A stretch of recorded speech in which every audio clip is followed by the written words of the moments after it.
There are so many things that you need to do before you book and take an international flight, and it can be hard to remember all of those things. So today I'm going to talk to you about the things you need to do before you book your flight, before you check in, and before you get on that plane. The first thing you want to do before you book your flight is to check the entry requirements. You may be surprised at what countries require a visa. So check, do I need a visa with the passport that I'm using to enter this country? Now, don't worry about this too much. A lot of countries now have an e-visa, so you just need to go onto the government website and find that website and apply there. Usually it takes a couple of days. Sometimes it does take longer. So check that you are applying in time so that when you fly, the visa has come. Some countries you don't need a visa for, but you do need to tell them that you are coming. So like you need to register in advance, like, hey, I'm arriving on this day. And you can find that information in the same place that you find the do I need a visa. So usually on the government website somewhere of that country. This is also a good time to check your passport and make sure that it is not expired. There would be nothing worse than going to get on the plane and then realize your passport is expired. And in some countries, there is a cutoff date in which your passport can no longer be valid, even though it may not be expired.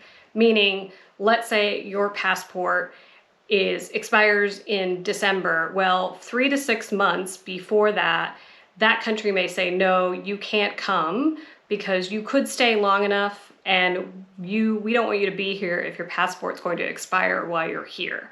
Usually it's 3 to 6 months before the expiration date of your passport. So when you're booking that visa or booking your flight, double check to see what the country's requirements are and then double check that your passport isn't going to expire in their time frame, because they may not let you into the country or they might not even let you board the plane. And by then you've spent the money and it's a big problem. Once you've checked your passport and made sure about the visa requirements and you're booking your flight, the one thing that I recommend is that you book a seat in advance. Now, some classes of tickets will allow you to pick that ticket while you're booking. But if you're paying for like a basic economy or even economy ticket nowadays, a lot of times you have to pay extra to book a seat in advance. And I think this is something that either a lot of people don't realize or they don't think it's going to be an issue because they're like, oh, I'll just pick my seat when I check in. But a lot of times the really good seats are picked over by then. So if you don't want to sit in a middle seat, or if you're a die-hard aisle seat person like me, then I want to make sure I've either booked the class of ticket that I'm going to be able to pick my own seat, or I've chalked up the extra money to go and pay for that seat. It also means that you're going to be able to sit next to your traveling companion. And even though it shouldn't be this way, if you're flying with your children and you don't book this in advance, you may not be sitting next to your kids. And yes, it's wild that airlines allow this to happen, but I still hear stories of this happening all the time. So if you're traveling with your small children and you don't want to be many aisles away from them, then I would definitely pay to sit next to my child. Now, you've paid for the flight, you've paid for your seat, and you've now getting close to the time that it's time for you to check in for your flight. You need to check when you're booking when you can check in for the flight. On some airlines for international flights, it's 24 hours, and some airlines it's 48 hours. The reason you want to do this is because if you've decided that you are not going to pay for that seat in advance, this is when you're going to pick your seat. And so the sooner that you check in, the more likelihood it is that you're not going to be stuck somewhere that you don't want to be. The other reason that you want to check in as soon as you are allowed is because we still live in a day and age in which airlines are overbooking flights. And so if you are one of the last people to check in for the flight, then you're more likely to be one of the first people to get bumped off that flight, or waiting to see if somebody doesn't show up for the flight so that they can put you on. And this is especially important if you have a connecting flight, or let's say you have to be somewhere, you have a business meeting, or you are going to a friend's wedding and you've got to be there at a specific time, then you don't want to get bumped off that flight.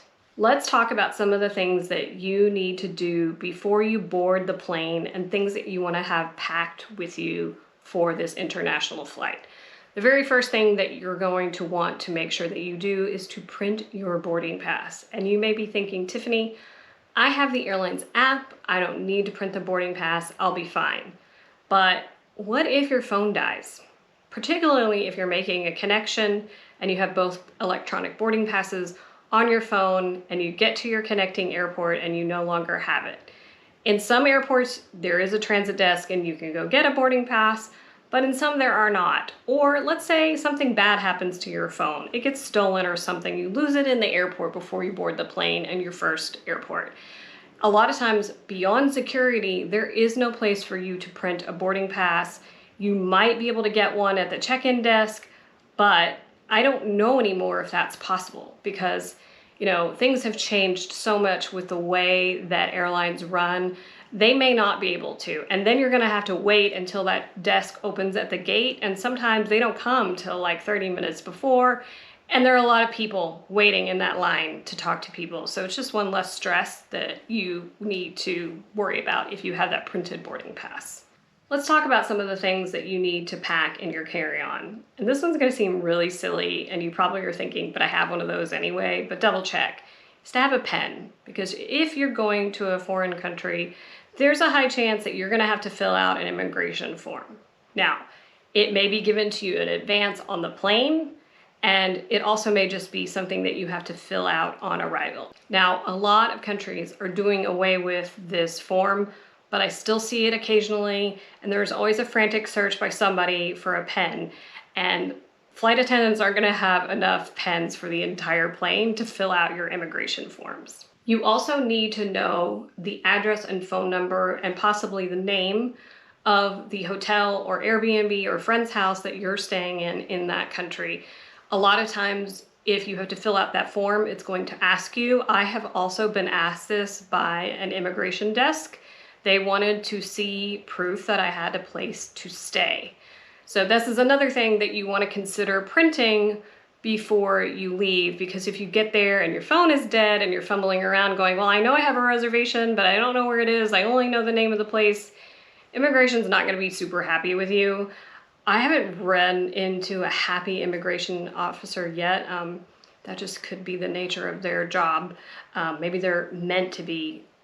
But every one of them seems super serious. So something you want to have printed out just in case you need it. You are also not going to have access to your checked bag at this point, because usually when you go to a foreign country, you go to immigration first and then you go claim your bag and then you go to customs. So if that information is in your checked bag, you're in trouble. Here's one that I thought a lot of people knew, but I see it in forums all the time, particularly ones about people who just landed in Greece, and that is they have checked their medicines, their prescription medications in their checked bag instead of taking it in their carry-on. And that is something that you don't want to do. Now, I understand stuff happens and sometimes you just forget and it goes in there, or I don't know, you just haven't flown in a while, so you didn't think about it. But if your bag is delayed or, you know, it gets lost, then you might be in trouble trying to replace that prescription medication in a foreign country. This is one that still is blowing my mind to this day, and I've still had it trip me up on a couple of flights recently, and that is all the things that you now have to pay for on board the airplane. You know, it used to be you got on a plane, you sat in your seat, they brought you some drinks, usually not alcohol, but you know, you got a soda or a tea or a coffee and you got fed, and none of that cost you anything. Now, I'm not even talking about paying for the seat and paying for your bags and everything. This is just what you have to pay for on the plane. I recently flew a British airline, won't name names, that when I asked for a cup of tea, they wanted to charge me for a cup of tea on a British airline. And then they told me they only take credit cards, and my cards were up in the overhead compartment. And I just thought to myself, I don't care that much, I'll skip the tea. So the thing that I want you to make sure that you have on your person and not above you or down below where it's really difficult to get to is a credit card or a debit card that you can use to pay for that cup of tea that you're so desperate for, or even a cup of coffee. So that's something that, like, if you're not prepared for, then you may be scrambling. I actually had some friends several years ago even fly a really budget airline from Asia to Europe, and they charged for water, and they didn't have anything but cash because they're a family who doesn't use cards. Good for them. But they had no way to pay for water for this long flight. And it was just, they just like, I can't believe they're charging for water. It kind of blew their mind. And it blew my mind too, that some airline would just deny you water for something, I think it was like a 10-hour flight. What else do you do to prepare for an international flight? Please share with us in the comments below. And I hope that if you're not subscribed, you'll consider subscribing for more travel tips and more travel inspiration. I put out a video every week. Thanks so much for watching, guys, and I'll see you in the next video.